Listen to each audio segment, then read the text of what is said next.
All right, welcome back to the listener's commentary on Paul's letter to the Romans. In this session, we're continuing our study of chapter 2. We said in the last session that really chapter 2 is one long sustained argument that makes one point.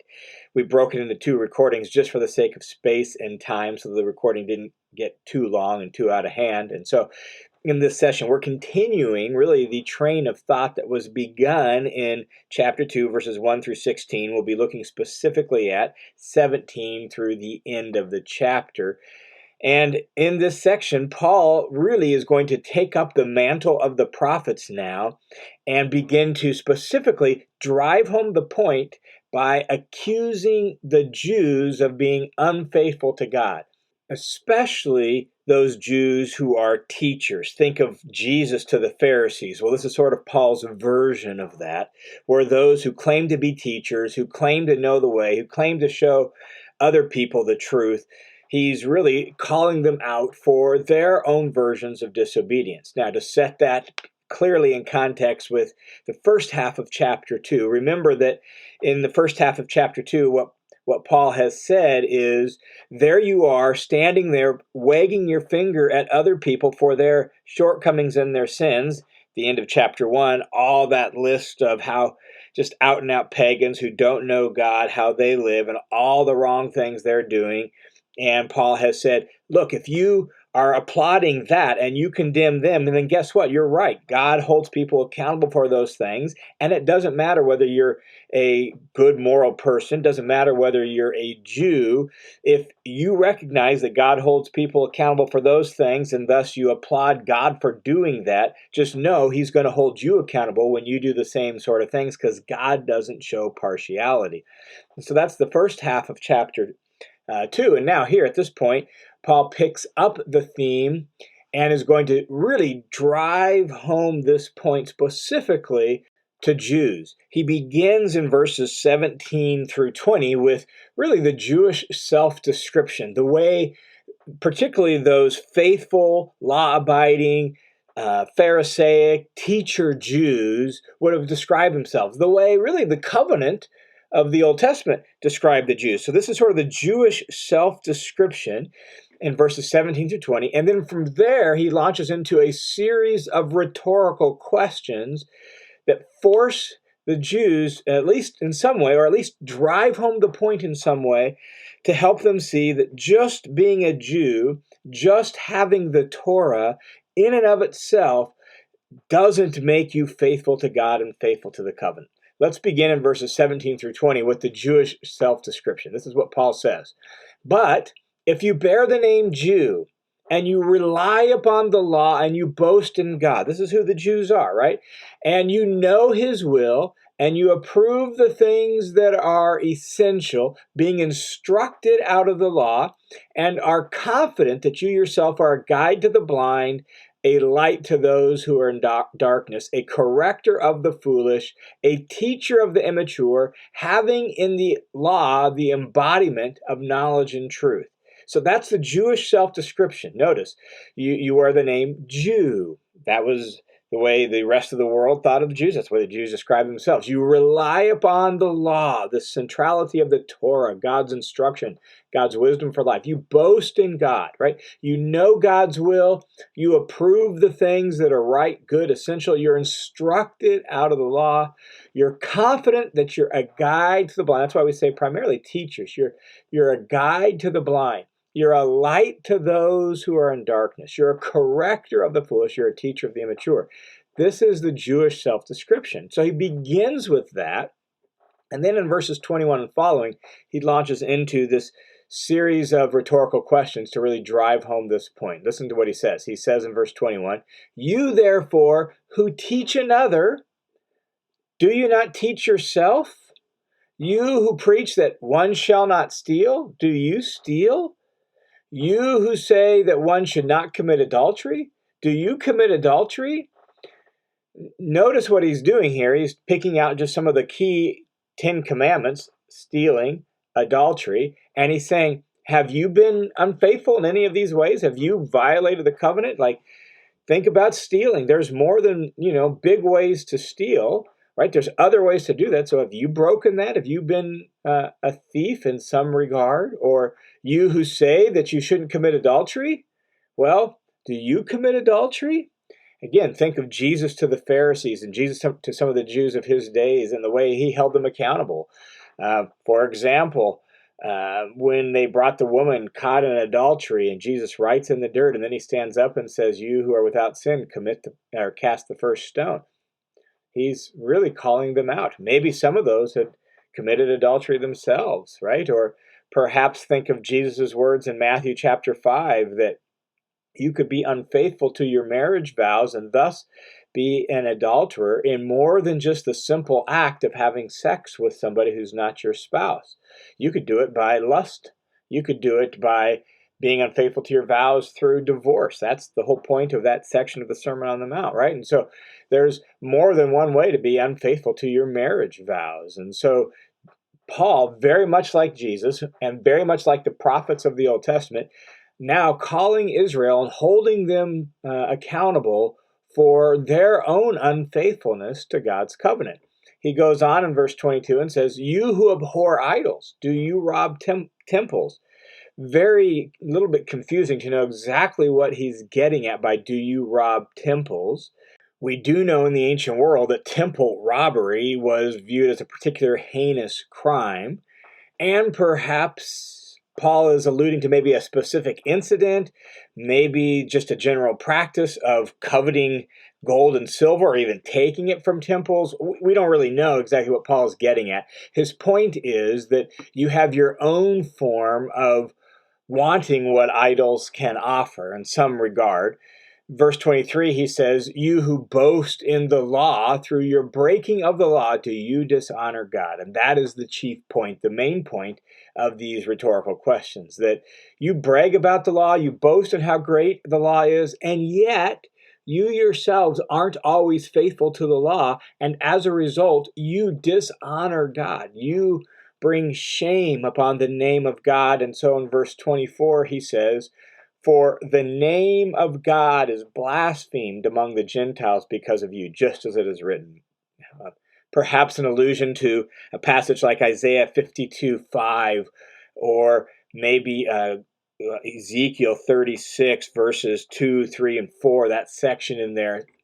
It's a theme throughout the prophets where the Jewish unfaithfulness to the covenant caused the Gentiles to speak ill of the name of God. In fact, in Ezekiel chapter 36, God says that my holy name is profaned among the nations because of you. And so I'm going to act, God says, for the glory of my name, for the glory and the holiness of my name. That God says, I'll defend my name. I will bring honor to my name because you have profaned my name among the nations. And Paul is really driving home that same point, much like the prophets of old, where he's saying, here is Israel in these their own day and age, his day and age, and yet they're scattered among the nations, and yet because of their own unfaithfulness to the law, they are bringing shame on the name of God.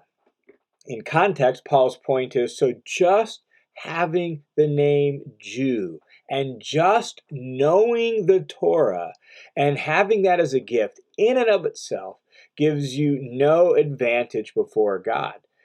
Knowing the law doesn't make you a keeper of the law. Knowing the law doesn't make you faithful to the covenant. Now, in verses 25 through 29, Paul goes even further and he narrows down the focus, not just to having the law, but specifically even to the covenant mark of circumcision.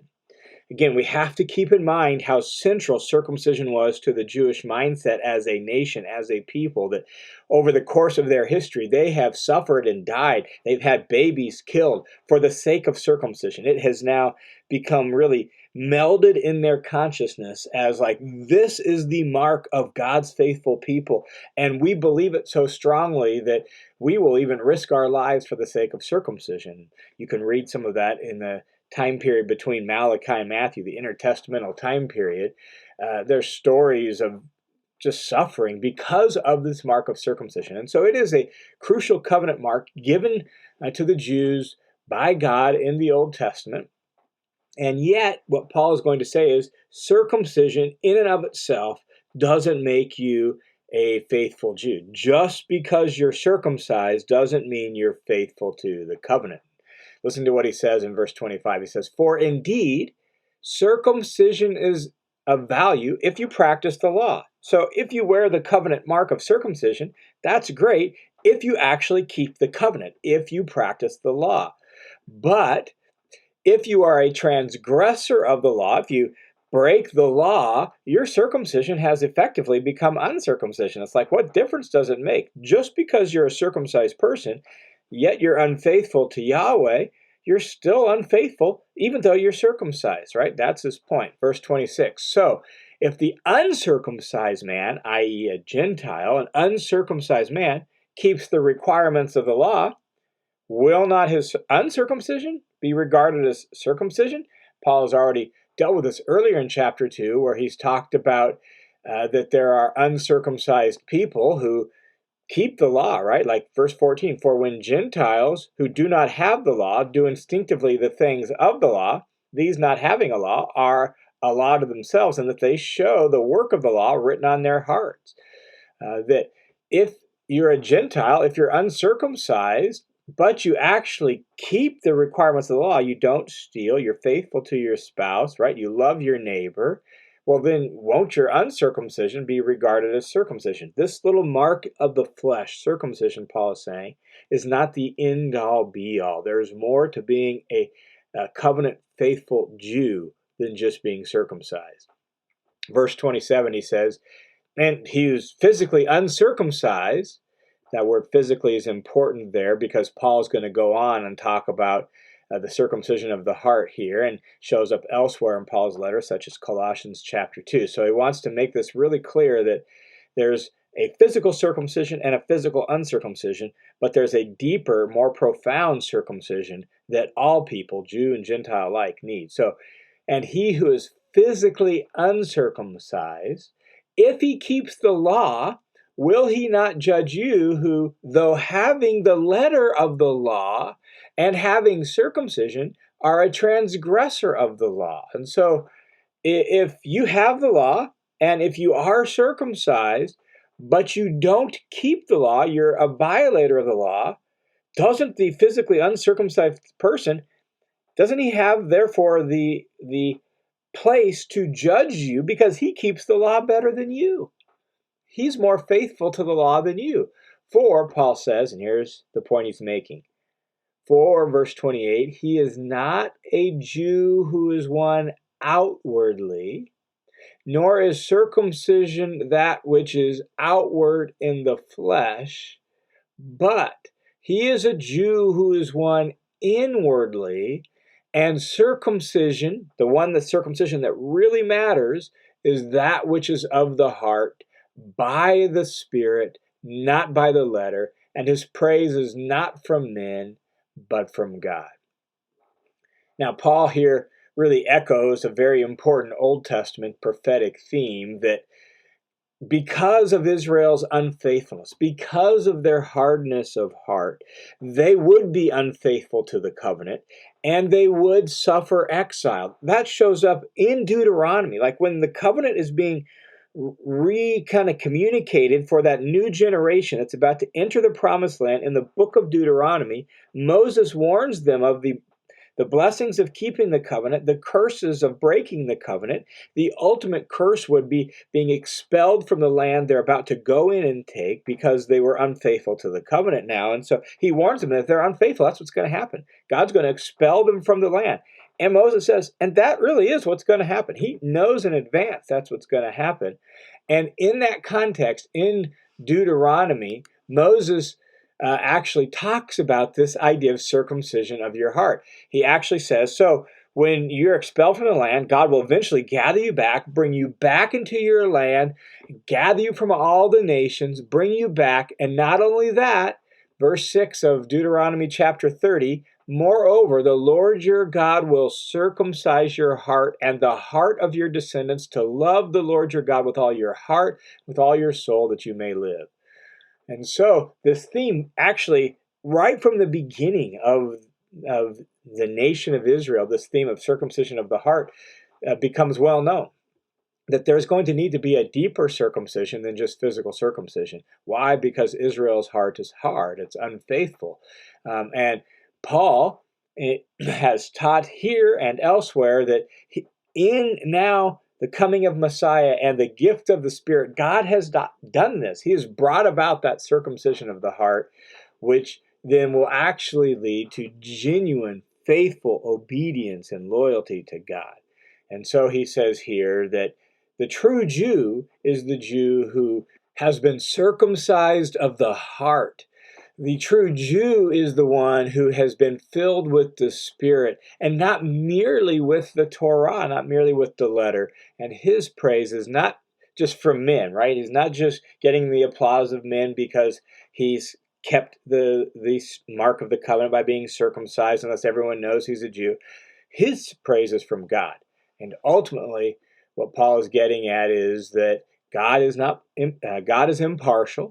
He holds all people accountable. He knows the truth about people, right? And so the key thing is being a person who is circumcised of the heart and thus actually lives out God's expectations. Not just saying you're a Jew, not just having the law, not just bearing the covenant mark, but actually keeping the covenant, being faithful to God. And God now has done that in and through and by the Spirit. Paul will come back to that in Romans chapter 8, where he talks about how the Spirit will actually enable people to keep the righteous requirement of the law. So we'll see that again down the road here in Romans chapter 8. So to summarize chapter 2, the main idea of chapter 2 is that God will judge lawbreakers regardless of heritage. He will judge lawbreakers. He will judge a Jewish lawbreaker. He will judge a Gentile lawbreaker. And thus, in view of their unfaithfulness to God and his covenant, even Jews and the Jewish nation cannot claim any advantage before God. And the reason for this is because God's an impartial judge. Gentiles stand condemned for failing to keep the Torah that they know. Israel stands condemned for failing to keep the Torah that God gave it and it knows. Knowing that something is wrong, even condemning something as wrong, means very little if you do wrong yourself. Possessing the Torah and circumcision in and of themselves provide no advantage to Israel, to the Jews at the final judgment before God. God will hold lawbreakers accountable regardless of their heritage, Jew or Gentile. And so at this point, Paul is ready now to drive home the point that all people, stand before God guilty as charged. So after a little bit more at the beginning of chapter 3 about the advantage of the Jews, Paul then will drive home that point. Before then, he tells how God solved the problem.